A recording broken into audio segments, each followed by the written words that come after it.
Tahu FM, you're on Te Atatu with two this morning. No kua no te onore. Kua tai mai te Kaiwhakahaere o te runanga o Ngāi Tahu. Justin Tipa, tēnā koe. Te rangatira. Tēnā koe tū, ngā mihi o te wā kia koe. Kia koe aloha hoki. O tira e maanga kaupapa kai te aere. Nō reira, tuatai ake earlier this year. Hui a Motu held on Tūrangawaewae Marae. Kingi Tuheitia, he said, let the four winds speak. Ngā hau e whā, kōrero mai e pāna ki tēnei kaupapa, and a bit of information for our whānau of Ngāi Tahu and how we are responding to this tono.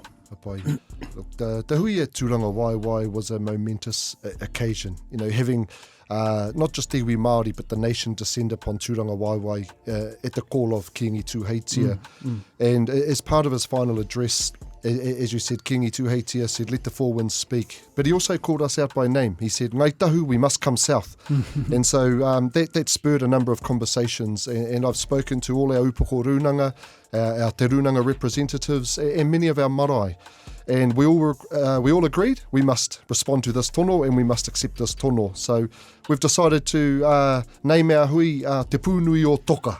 And that's the Ngāi Tahu term for the southerly wind. And the hui will be held on the 22nd of October in Christchurch. And Ngāi Tuahuriri Upoko Te Maire Tau has agreed to host the hui at Tuahiwi Marae. And Ngāi Tuahuriri will facilitate that for us. So it's on. Oh, it's on, all right. Te Pūnuiotoka, kei runga rawa atu.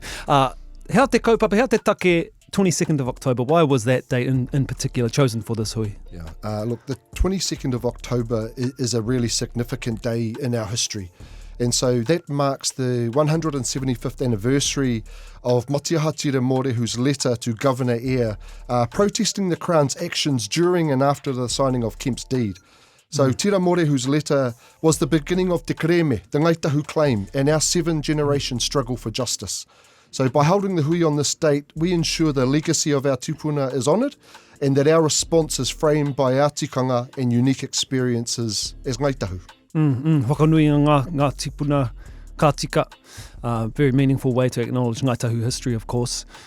So what will you be sharing with the motu at this hui? Look, this hui is all about innovation and the way we as Māori participate economically, politically and culturally in our nation. Our aim is to build on the kōrero from Tūrangawaewae and subsequent hui at Omahu, offer our thoughts on what's needed to enhance the expression of mana motuhake in our nation.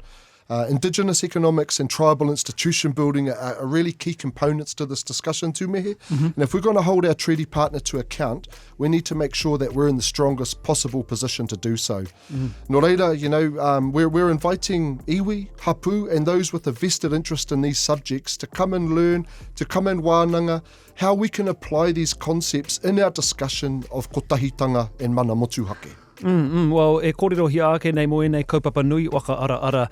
Can you expand on some of these kaupapa, indigenous economics, tribal institution building, kōrero o wakatorongia e rā kōrero?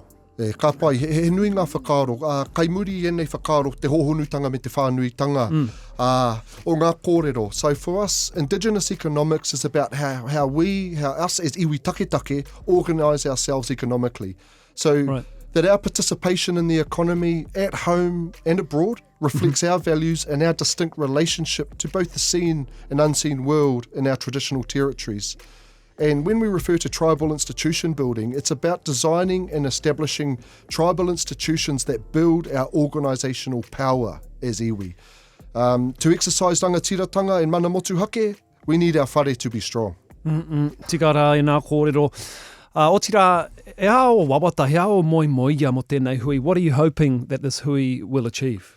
Ko tā hui hia nei, ko ngā hua ka puta I tēnei hui, we want to contribute to the national dialogue on kotahitanga and mana motuhake. We want to do it in a way that is true to us as Ngāi Tahu and in a way that adds some new ideas and new energy that helps move this discussion forward. We also want to send a message to put this government on notice. They're at risk of repeating the mistakes of the past. One of our whare carries the name Te Hapa o New Tireni, down at Arowhenua, which means the broken promise of New Zealand. And this name serves as a reminder to both Ngāi Tahu and the nation that our people were left out. Our tipuna fought for rangatiratanga, they fought for justice, and they fought for their rightful place in this nation. that fight continues to this day. He pakanga nui toki tērā. O tiranga me inu nui ki a koe te rangatira. Thank you so much for joining me today. Anything else kia whakataupukingia tēnei kōrero? He kaupapa nui whakaharahara tēnei. Ko te whaiwāhitanga o Ngāi Tahu, ki roto i tētahi kōrero a Motu, he mea nui kia whaiwāhi mai te waipaunamu. Nō reira, e hikaka ana te ngākau kia pōi mai te iwi Māori ki runga ia tātou o Ngāi Tahu taihuake nei. Kārawe, tēnā rau te koe, ko Justin Tipa te Kaiwhakahaere o te runanga o Ngāi Tahu. Tēnei te mea atu kia koutou Ngāi Tua Uriri. He wānanga nui kei te haere ake, te Pūnuiotoka, 22nd of October. Mark it in your calendars, whānau mā. O tira, let's get back into the music, playing the best hip-hop R&B way. TahuFM.online